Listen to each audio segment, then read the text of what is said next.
Antes dos filmes, antes dos virais malucos, antes de The Walking Dead, já existia um tipo de zumbi muito mais real e infinitamente mais perturbador. Na África, tinha gente com medo de virar servo mesmo depois de morrer. No Haiti, escravos tinham pavor de ter alma roubada por um feiticeiro. E no século XX, teve caso de gente que morreu, foi enterrada e voltou. E quando você entender a verdadeira origem dessa história, vai perceber que o zumbi que você conhece hoje é basicamente a versão Nutella da coisa. E no final ainda, vou te mostrar o detalhe que liga o zumbi africano, o haitiano e o da cultura pop e que quase ninguém percebe. Hoje a gente pensa em vírus, apocalipse, mordida, canibalismo, mas historicamente, zumbi era uma outra parada. Era alguém vivo, mas sem vontade própria. Um corpo controlado. E se eu te disser que o primeiro zumbi da história não estava morto e nem doente? Se você acha que a história começa no Haiti, achou errado, otário! Começa séculos antes, na África Central. Lá, as palavras que deram origem a zumbi significavam algo do tipo espírito preso, alma capturada. Não tinha nada a ver com carne. Tinha a ver com controle. Para muita gente daquela época, perder a própria autonomia era pior do que morrer. E aqui nasce o DNA do zumbi moderno. Alguém roubando a sua vontade. Quando milhões foram trazidos à força para as Américas, trouxeram juntos essas crenças, esses medos. E nenhum lugar deu tanta força a isso quanto o Haiti. O Haiti teve a escravidão mais brutal das Américas. A taxa de mortalidade era absurda. E olha que louco, o maior medo do escravo não era morrer.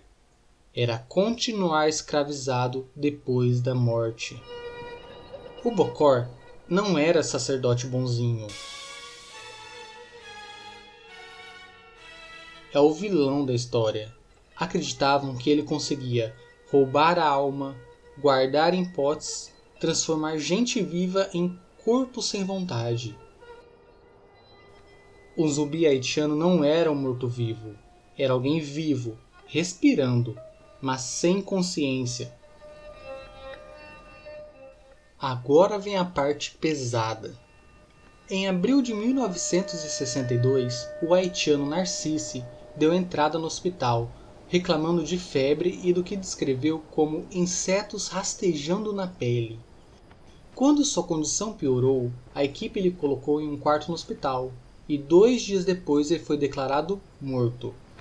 Sua família enterrou o corpo no cemitério local, selando o caixão com pregos, como de costume. No entanto, alguns dias depois, o caixão de Narcisse foi violado. Um feiticeiro haitiano o desenterrou e levou embora. O homem foi espancado, amarrado e forçado a beber uma substância misteriosa. Durante 2 anos, ele trabalhou na plantação, junto a outras pessoas na mesma condição.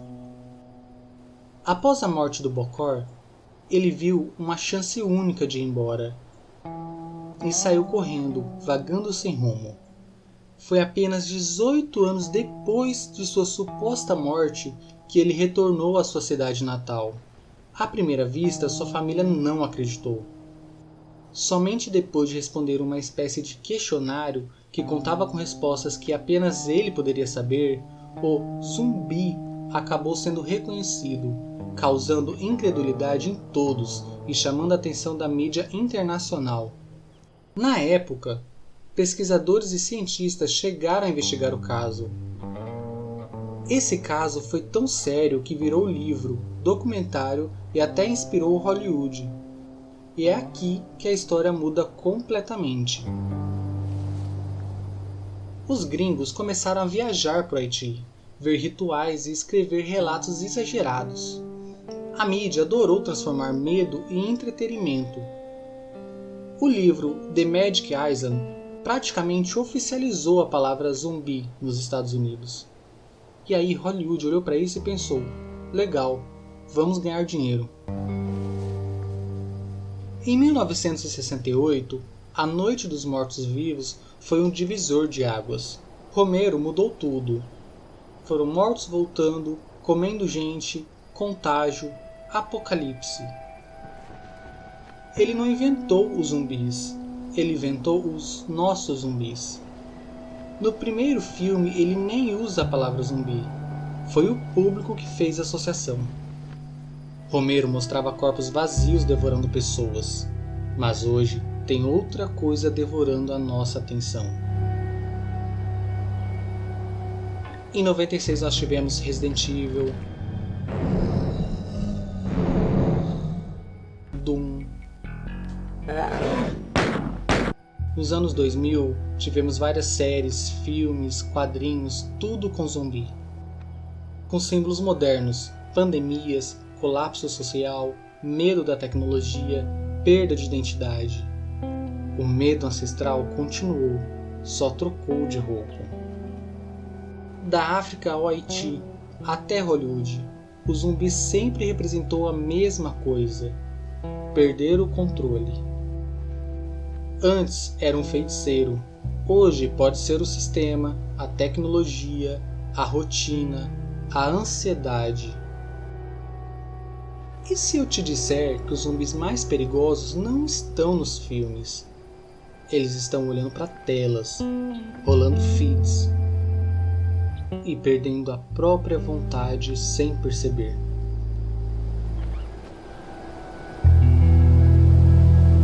Comigo é o seguinte, tô viajando aí de carona, sem grana, tô sem comer desde ontem, tô cheio de fome, velho. Bota um prato de comida pra mim. Sem carne, que eu não como carne, até é mais barato pra você. Bota um prato de comida aí pra mim. Aí o cara olha assim, porque ele não tá acostumado a um pedido assim, sacou, de igual pra igual, sem humilhação. Bota um prato de comida aí pra mim. Bota um prato de comida aí pra mim. Bota um prato, mano. Bota um prato de comida. E o cara tá assim, né? Não, mas como assim? Como assim? Você vai me negar um prato de comida, velho? Eu não acredito que você vai me negar um prato de comida. Você vai me negar um prato de comida. Se o cara negar, velho, eu saio.